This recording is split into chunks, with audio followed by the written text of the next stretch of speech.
Et Bon, on va pas parler de ça. non. Hein, on va parler de... La vie est belle. T'as vu qu'on est, on est dans la nature. On est dans la nature ce matin. Yes. Je suis allée faire un tour de Terra Botanica ce matin. C'est un beau parc. C'est vachement chouette comme parc. J'ai bien apprécié. Alors, Jeanne, Oui. tu es bien ici, alors? Oh ben écoute, Tu as l'air... je me sens bien. J'ai l'impression que tu es bien. Oui, je me sens bien. J'aime bien l'énergie du lieu et j'aime bien l'ambiance et la communication avec les uns les autres. C'est comment te dire, c'est friendly. Comme je cherche le mot en français là. On parle facilement les uns les autres. Il y a des échanges. Voilà. C'est pourquoi? Non. Parce qu'on a appelé ça le forum des médecines de l'âme. Ben oui. Et que la médecine de l'âme, bah, ça passe par... Ben oui. Ah ben moi, la première fois que j'ai vu le forum de médecine de l'âme, je me suis dit, j'en revenais pas, moi, ça. Et je me suis dit, mais c'est un endroit où je dois y aller. C'est première. Je me suis dit, bon, on verra ça plus tard, mais et c'est génial. Et c'est vraiment ça. Tous les niveaux de l'être humain. Et toi, ça fait 24 heures que tu baignes dans cette ambiance et ce matin, tu t'as mis en rose. Oui, bah oui, voilà. Moi, je vois la vie en rose. Je vois la vie en rose. J'adore cette chanson en plus. Hein. Tu l'as chanté dans la voiture ce matin. Oui.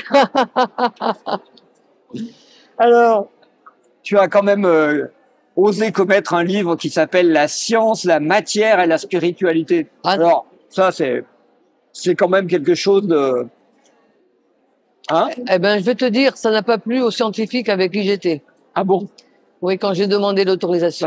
Parce que tu as mis des mots qu'il faut pas Ben, mettre. c'était des gros mots, là. Spiritualité, avec la ou matière. scientifique, non. Ça se fait pas. Mais moi, pour moi, c'était évident. C'était évident parce qu'en étudiant la matière dans l'infiniment petit, je me suis connecté à la présence de l'essence même de tout ce qui existe sur Terre, de ce qui porte vibratoirement non seulement de la matière, hein, on parle de physique quantique, dualité, mais chaque parcelle du vivant, l'électron, eh bien, tout a une double, une dualité, comme dirait Philippe Bobola. Et oui, il y a l'aspect matière et l'aspect lumière, onde. Et cette partie-là, fait partie de... On est fait complètement de milliards de cellules. Elles portent tous la même information. Donc, on peut décider de voir la matière et on peut décider aussi de voir et d'accueillir la lumière, ceci. Oui. C'est-à-dire que tu es lumineuse, tu es un être de lumière. Ah oui, merci. mais c'est vrai que on rayonne ce qu'on est à l'intérieur de soi. Oui. Et c'est vrai. Et aller dans l'infiniment petit m'a amené à prendre conscience de l'infiniment grand et du visible et de l'invisible dans l'infiniment petit et dans l'infiniment grand. Qu'est-ce qui t'a touché pour te faire prendre conscience de ça? Parce que c'est toujours à un moment, ça te percute, ça te touche. Ben, quand tu vois un objet, quel qu'il soit, et quand tu veux le regarder au microscope électronique, un objet, il a une forme, une composition, une structure, mais c'est ce que tu vois macroscopiquement, tu le tiens. Mais à l'échelle microscopique, toutes ces propriétés que tu vois là, elles sont liées à l'origine de sa matière, de sa composition, et de ce que ça a été, et de ce qu'on lui a fait subir pour arriver là. Eh bien, on s'aperçoit, c'est ça que j'ai appris, ce sont la composition et la structure initiale de n'importe quel objet qui vont définir ses propriétés. Et donc, c'est l'infiniment petit qui définit les propriétés de l'infiniment grand. Alors, effectivement, quand je suis passé de la physique à la biologie, je suis passé aux cellules. Quand j'ai observé les cellules au microscope en fond noir, j'avais l'impression d'être dans le cosmos. Et parce que nous, en tant qu'être humain, notre corps, il est issu de ça, d'une cellule, quoi. C'est complètement dingue, ce truc. Ben, notre corps est rempli d'eau dans chacune de nos cellules, de phases minérales, et on se rend pas compte que, au moment où on parle, on communique à nos cellules ces informations. On ne se rend pas compte que les cellules, les lois de la vie font que les cellules communiquent tout le temps entre elles. et que si elles ne communiquent plus entre elles, elles partent en mort cellulaire. Ça veut dire que la vie, c'est d'abord l'interaction et la communication. C'est-à-dire, tu es en train de nous dire que ton identité physique, elle est liée à une sorte de communion ou de communication de cellules qui forment un tout et qui fait que ça se tient, et que si ça part, boum, il n'y a plus rien. Alors, si on parle du démarrage de la croissance d'un être, depuis la nucléation et la croissance dans le fœtus, de l'embryon, on est fait de cellules, et toutes ces cellules ont l'information de la cellule originelle. C'est ça qu'il faut comprendre. Après, elles vont se multiplier pour faire le foie, pour faire les reins, pour faire la colonne vertébrale, pour faire tout ça. Mais elles ont toutes la même information. Attends, Jade. Là, tu es en train de nous dire que la cellule originelle, c'est le Big Bang, c'est Dieu. Ah, la cellule originelle... alors, regarde en symbolique. Mais complètement. Donc, tu es constitué d'une cellule qui a la mémoire de la cellule, de milliards de cellules qui ont la mémoire de la cellule originelle, et exactement comme l'univers est éparpillé à partir d'un point qu'on appelle le Big Bang, mais qui est l'origine. Mais oui, parce qu'en fin de compte, au démarrage, tout ce qui existe dans notre corps est dans l'unité totale. Et de l'unité va naître la dualité. Division cellulaire. Ouais. Division cellulaire. Et ce qu'on a à comprendre, à un moment donné, après tout ça, c'est que de cette dualité qui existe en nous, il faut remonter à l'unité. C'est ça. Et nous relier à la source. C'est tout à fait ça. La source, on l'a en nous. La source, on l'a en nous. Et on a notre propre vibration d'incarnation. Et quand on regarde le corps et les soins quantiques, par exemple, chacune de nos organes ont une fréquence particulière. Mais l'ensemble a une seule fréquence.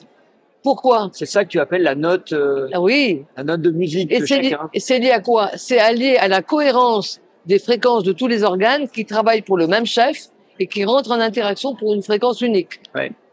Donc là, il suffit de savoir qui est le chef dedans. Eh ben voilà, qui est le chef? C'est exactement ça. Qui est le chef? Mais oui, mais oui. Et alors, le chef, c'est celui qui est connecté à notre âme. Et là, moi, j'ai compris cet aspect de la spiritualité quand, au fur et à mesure de mon chemin, j'ai pris la conscience de la mission de mon âme. Tout ce que j'ai eu dans mes étapes de vie, c'est comme si j'ai été guidé pour aller là plutôt que là. À travers tout ce que je percevais, c'est là. Ou si je voulais aller là et que c'était pas bon, on me barrait la route pour que j'aille là. D'abord, c'était inconscient et c'est devenu très conscient. Et en fait, on découvre notre âme, on découvre qu'on est guidé par notre âme, par la magie de l'âme, hein, l'âme qui agit. Et ce qui nous arrive quand tout est fluide, on met quelque chose en place, tout est fluide, c'est parce que c'est juste par rapport à notre chemin. Tout est arrêté, tout est bloqué. Dans le temps, je résistais. Ben, aujourd'hui, je résiste plus. Si c'est arrêté, je peux pas, j'y vais pas. Où est-ce que je dois y aller mieux que... Parce qu'en fin de compte, la vie, c'est une rivière qui descend. Le flux de la vie continue. Et si on veut remonter, c'est ça que moi j'ai compris à travers mon corps. Ouais. Si on résiste, on s'épuise. Et pire, on rentre pas en communication avec notre chemin de vie. C'est ça le truc. Donc c'est vrai que... Alors, en plus, j'ai travaillé sur la supraconductivité. Et alors là, c'était le côté magnifique. La supraconductivité, c'est quoi? C'est la suppression totale de résistance. C'est beau. Laisse-toi emporter par le courant. Mais oui, tous les électrons s'associent entre eux, et alors il n'y a plus de résistance, et ils circulent, et ils créent une onde de champ magnétique qui s'expulse de l'objet. Mais nous, c'est pareil. Et nous, c'est pareil. Et quand on regarde comment ça se passe dans l'infiniment petit, et ce que ça entraîne, et bien cette onde-là, nous, on le sent. Et de la même façon, on sent notre onde d'énergie quand on est en énergie et en vie. Bien. Sinon, c'est plus rien. Et plus rien parce qu'il y a quelque chose qui est arrêté. Donc, il faut aller voir ce qui est arrêté pour remettre de la vie et du mouvement. Alors, ce que j'ai appris du vivant est magnifique, c'est tout est en thermodynamique, en mouvement constant. La vie, c'est constamment, on passe d'un équilibre à un autre. Ça continue. Et la vie, elle trouve son chemin constamment. Si on veut arrêter, c'est la mort. Ouais. Et l'exemple même, quand on veut étudier les cellules, eh ben, faut arrêter leur vie. faut les arrêter. Plus qu'elles bougent. Et alors, quand on bouge plus et qu'on résiste, on veut pas bouger, eh ben, c'est la mort. En Chine, en énergétique chinoise, ils appellent ça des nœuds, des nouures. Ça fait un nœud, Oui. un nœud. Et tu bloques, et puis, ça fait un barrage et l'énergie circule plus, et ça fait de la mort. Et c'est terrible, Ça fait des douleurs, d'abord. Alors, la prise de conscience après que notre âme, elle nous apporte des expériences pour qu'on lâche des choses, pour qu'on aille plus vers soi, ça, c'est une conscience qu'il faut développer. Moi, je l'ai développée à travers les problèmes de santé que j'ai eu à un moment donné, qui m'ont fait comprendre des choses. C'est ça qui t'a percuté, en fait. Ah ben, les problèmes de santé que j'ai eu pendant 10 ans m'ont fait comprendre que, d'abord, la médecine classique ne m'aidait pas. Ensuite, j'ai essayé des médecines alternatives à l'époque, mais à 30 ans ou 40 ans, qui n'existaient pas. Hein. C'est que des gens qui travaillaient le terrain. Ouais. Le terrain. Et moi, en tant que chercheur, je sais très bien que tout dépend du terrain. L'environnement, il va définir une propriété d'un matériau. Donc, mon terrain, il va définir que la maladie ou les problèmes se propagent ou pas. Donc, c'est vrai que quand j'ai compris ça et que je voulais aller à la source de ce que j'avais, j'ai compris que les symptômes, c'est rien. Ah, ça fait mal, oui. Oui. Mais c'est des signaux d'alerte. C'est des signaux d'alerte. Ouais. Tu sais, il y a beaucoup qui disent c'est comme un voyant qui s'allume dans la voiture. Oui. Il n'y a plus d'huile. Oui. La médecine, elle dit bon, on va couper le fil. Ah ben, le voyant s'éteint. Ouais, c'est exactement. Donc moi, rapidement, j'ai compris ça. J'ai souffert quand même dans mon corps, mais j'ai compris ça. Et je me suis dit, de toute façon, la médecine classique, cortisone et tout ce que tu veux, tout ce qu'on m'a. Je me suis dit stop. Et là, la vie, elle m'envoie des informations qui me dit t'inquiète pas, hein. Et j'ai arrêté ça. Et je me suis dit je vais trouver d'autres choses. Et j'ai trouvé la mésothérapie à l'époque. C'était magnifique, jusqu'à un moment donné. En fait, j'ai trouvé. Oui, ça, t'as suivi l'évolution des nouvelles thérapies. J'ai suivi l'évolution des nouvelles thérapies. J'en ai vu la limite. Et j'en ai vu la limite liée au fait que il faut que je remonte à la source de moi. Parce que quand ça vient de l'extérieur, les choses, tu fais. Mais, et moi, pour moi, c'était toujours la question, à l'origine, qu'est-ce qui a fait, et c'est une question qui m'est arrivée très très tôt, qu'est-ce qui a fait que l'on passe d'une bonne santé à une maladie? Et comme j'étudiais la matière, moi, en essayant de comprendre pourquoi un matériau, il est supraconducteur ou pas, par exemple, et ceci en lien avec l'origine de sa formation, ce qu'on lui a fait subir, et quand on mesure les propriétés, c'est bon ou c'est pas bon? D'accord. Moi, je me suis dit, ça marche pareil sur nous. On est fait d'atomes, c'est la même chose. T'as pris le symbole et tu l'as adapté au vivant. J'ai pris ce symbole et j'ai adapté au vivant. Et je me dis, qu'est-ce qui a fait que j'ai mis en place ça? Et quand j'ai compris que, à un moment donné, un stage de yoga, que c'était je suis arrivé paralysé, je suis reparti 4 jours après, bien. Je me suis dit les gens, ils vont vouloir l'adresse. Non, ça marche pas pour les autres, ça marche pour toi. Là, eh bien oui, mais ce qui est intéressant, c'est que j'ai compris à ce moment-là que 10 ans de problèmes que j'ai eus, je m'étais maladie, tout ce que tu veux, c'était psychosomatique. Et là, je me suis dit, mais si c'est psychosomatique. C'est ce qu'on appelle maintenant les maladies auto-immunes, c'est ça? C'est auto-immune. J'ai dit, mais auto-immune, c'est quoi? Vous avez des proches, il faut vraiment pas s'aimer. Hein. Ouais. C'est une négation de soi. Ouais. Jusqu'à quel moment tu vas faire? Et donc, je me suis dit, justement, à ce moment-là, ce que j'ai mis en place, je peux le remettre. Et dans le vivant, j'ai appris ça dans le vivant 20 ans après. Hein. Dans ma tête, c'était clair. Ce que j'ai mis en place, je vais essayer de comprendre pourquoi j'ai mis ça. Et c'est là que j'ai fait toutes les formations pour comportement humain. Est-ce que c'est mon comportement qui fait ça? Donc j'ai détricoté et je me suis bien formé doucement parce que je voulais comprendre pour moi. Pour les autres, c'était simple.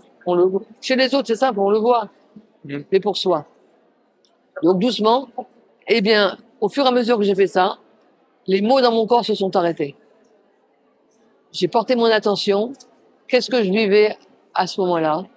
Positif, négatif. J'observais. Alors comme je suis microscopiste, mon métier c'était d'observer la matière dans l'infiniment petit et observer. Pas juger rien, observer, photo, analyse, photo. Après, on prend et on analyse et on fait des liens. Et moi, j'ai fait toi, t'as à la fois je te regarde là, c'est clair, ton schéma, c'était vraiment une approche physique très concrète des choses, très scientifique, comme on dit maintenant, scientifique matérialiste. t'as un pouvoir psychique énorme parce que ça se sent, hein, que toi, t'as une vision, flaf, comme ça. Et à un moment, qu'est-ce qui fait que ça passe dans l'âme? Moi, j'aime bien voir Oui, cette oui. bascule.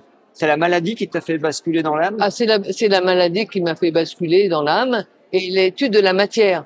Parce que quand tu as compris quelque chose dans la matière, plus tu descends dans des expériences encore plus petites et tu te poses des questions et tu n'as pas d'informations. À la fin de ma thèse d'État, j'ai voulu faire une belle photo pour faire une publication. Donc de structure atomique, de parois, de membranes, etc. Et j'avais dit que c'était tout parallèle à la membrane et après c'était perpendiculaire. C'était faux. Je suis embêté sûr que t'allais dire ça. Je fais la photo, flûte, c'est pas ça. Mais j'ai fait une photo à l'échelle atomique. Ouais. Quand j'ai regardé ça, je me suis dit, mais... Et là, j'ai eu une seconde de me dire, je vais faire ma gueule. Après, je me suis dit, mais c'est pas possible. Ça m'a pris une année pour rester intègre. Ouais.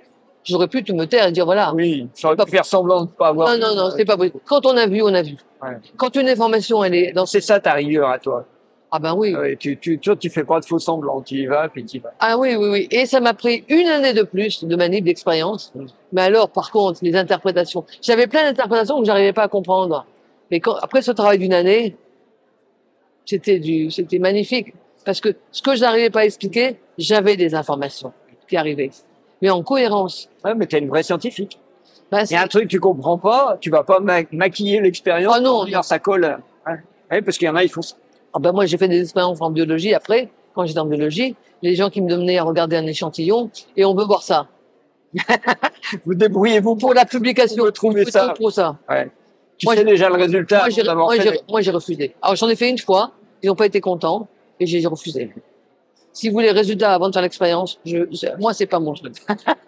Non. Faites-moi un sondage qui dit que 60% des Français sont pour la... Ah non, tu te rends compte. Tu connais la manipulation. Mais oui, donc voilà. Donc, c'est vrai que ça demande une rigueur, ça plaît pas, mais il y a beaucoup de gens qui veulent publier leurs idées et sans avoir l'information expérimentale. Moi, je peux pas. Je pourrais pas me voir en face. Ouais, c'est un ego. Ah oui. Ego. Alors justement, un ego spirituel peut-être. Tu penses que la science actuellement, elle va jusque-là dans un ego spirituel de se prendre pour Dieu Ah oui, oui, oui, la science, un ego spirituel dans le sens de scientifique, ben oui. Oui. Ben oui. Mais pire que ça, un ego, oui, oui, formaté.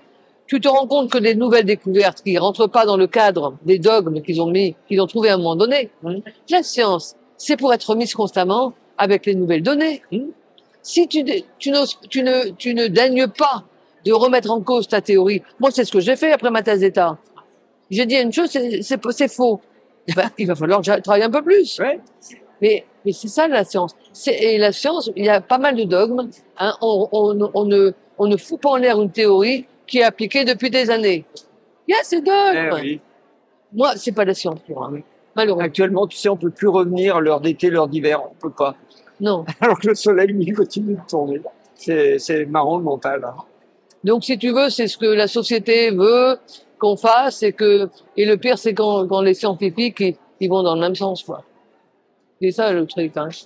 Donc, j'ai conclu quand même, hein, Ouais. un chemin de vie vers la conscience. Ah, ben oui, parce que je suis quand même passé des matériaux, d'une structure rigide, à la cellule.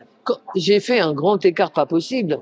Et c'est vrai que quand j'ai commencé à étudier la cellule, eh bien, un champ pour moi s'est ouvert parce que je me suis mise à essayer de comprendre comment ça fonctionne une cellule. Et j'ai appris les lois de la vie et j'ai appris des choses. J'ai vu au microscope. Et là, je suis rentrée dans ma propre vie à moi. Et j'ai vécu en synchronicité des chaos comme il existe dans les cellules. Les cellules, tu sais qu'il y a le chaos constamment. Oui. Ben, c'est la théorie chinoise, le chaos primordial. Hein. Mais primordial. Mais c'est grâce à ça qu'on peut faire du nouveau. Sans chaos, il n'y a pas de nouveau. La chenille, le papillon. Mais oui, voilà. Donc, si tu veux, quand j'ai pris conscience que ce que je vivais dans ma vie à l'époque, je regardais dans les cellules, mais je suis passé d'un chaos inconscient à un chaos conscient. Alors là, ça change. Et donc, je suis Là, passé... tu touches le pouvoir créateur. Voilà, mais complètement. Qu'est-ce que j'ai à comprendre du chaos dans ma vie aujourd'hui, que j'ai à transformer, puisque un chaos, c'est que toutes les bases sur lesquelles les repères sont plus bons. Qu'est-ce que j'ai besoin de mettre en place aujourd'hui qui correspondent à mon être à mon âme, à mon chemin de vie, et pas faire comme je faisais avant.